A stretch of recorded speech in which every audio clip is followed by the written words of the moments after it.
From our bookshelf tonight, a revealing look at women in leadership and how they view and use their power differently compared to their male counterparts. It's the focus of the latest collaboration from journalists Katty Kay and Claire Shipman.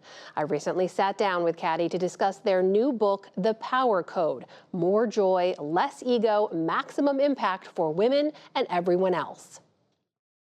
Katty Kay, welcome back to the NewsHour. Thanks for being here. Amna, thank you for having me. So let's talk about power. You write, men and women don't even define it the same way. What do you mean? How do people see it differently? So we wrote this book because we looked at the numbers. Only 10% of CEOs are women. Something like 27 of the world's 200-odd countries have female leaders. And we just thought this is not enough. But we came across a piece of research from Harvard a few years ago, which sort of turned it all on its head. And that showed that actually maybe women don't want power. Don't even want it. Don't even want it. Women have more life values than men do. We have more things we want to do with our lives: community, family, parents, children, all of those things, and the costs of getting power are too high. But there is something about power itself that we don't define it the same way as men do. Traditionally, power is seen as power over. I have power over resources, or I have power over people. It's a competitive thing. It's a zero-sum game. More power for you, Amna, is less for me. That's the kind of traditional definition of power. Women don't see it that way. We're much more focused on the end result. You and your co-author, Claire, also write, after you're speaking to several subjects and academics and leaders, you also write this line that struck me. You wrote, quote, from your own lived experience. You're writing from that perspective as well. As two white women with decades of work experience who've benefited from considerable access to traditional power structures, why was that important to point out? White women have a much higher access to power, to promotions at a higher rate than particularly black women. I think it's something like twice the rate of promotions of black women. And when you start looking at women of color, they tend to be lumped in these diversity programs into one group. Latina women are much more often asked, where do you come from? Asian American women are much more often expected to be nice and quiet.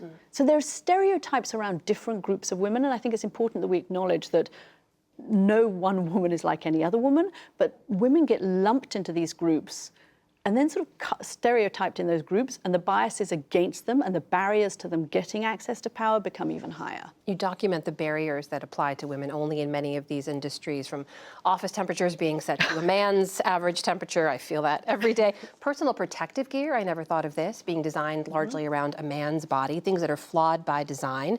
Podiums. Podiums. When did you ever stand on a podium that was the right height for a woman? You also talk about this thing called the perfect woman peril. What is that? So I think women, in our book on confidence, we have documented the degree to which women tend to be more perfectionist than men. But actually, that comes from an expectation of perfection. Women are often promoted on the basis of performance, men on the basis of promise. So that already sets the barrier. We have to have done those things already. We have to have, run an M&A department, had a posting abroad, been a manager. Men are promoted often just because they have the promise to do those things. When we expect women to be perfect, of course we're stacking the odds against their chances of having power. And this is something backed up by the data as well, right? This is it's all data, it's all research, it's all science. You dig into the home life as well. We didn't expect to go there. Well, mostly on heterosexual couples, because that's where many of the issues seem to be most acute. But this part also fascinated me. You wrote that the problem is sometimes also husbands. Quote, you write, women who make it to the top tend to do so in spite of having husbands with jobs of their own. What did you find there? Yeah, we found, one researcher said to us, the biggest drawback for women is often not their bosses, it's their husbands. Marriages in the United States look a bit like the 1950s between men and women. Women are still doing the vast majority of the childcare, the housework, the planning of the housework, the emotional labor, the cognitive labor, all of the research around housework. A man who doesn't have a job in the United States does less housework than a woman with a full-time job. The number of Say that again for you. A man without a job in the United States does less housework than a woman with a full-time job. I mean, stunning, right? The number of stay-at-home dads, I know you have a partner who stays at home, looks after your children. He's sort of a unicorn. The number of stay-at-home dads just hasn't grown very much. And women are very good at many things, but we have not figured out how to put 36 hours into a 24-hour day.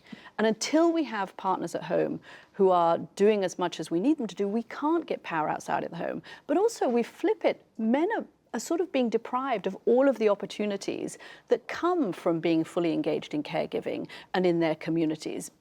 women in many ways have more options at the moment. We can be stay-at-home mothers, we can be full-time workers, we can be part-time workers. All of those are socially acceptable. But in our research, what we found is that men are really still expected to be the breadwinner.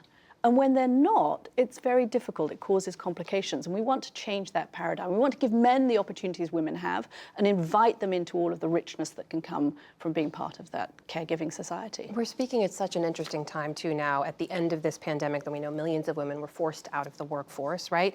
But also on this, we're marking 1 year after Roe v. Wade was overturned. And I'm curious, as you've been looking into all these issues, having these conversations, when you step back holistically, how do you look at women and access to power right now? I think this is a great moment for what we're writing about. We've come out of the Me Too movement, we've come out of Black Lives Matter, we've come out of COVID, which has completely upended the way we work, and we've come out of the overturning of Roe v. Wade, there is a moment of chaos where things are up for grabs, and everybody is re-examining what works. I look around the world at the moment, and the current model we have of power, I don't know about you, but it doesn't look to me like it's working so well. So why not redefine it? Why not take a look at what it takes to lead really well? And our conclusion is we don't need to remake women. We need to remake power. The book is The Power Code. The authors are Claire Shipman and Katty Kay. Katty, thank you for being here. Amna, thank you.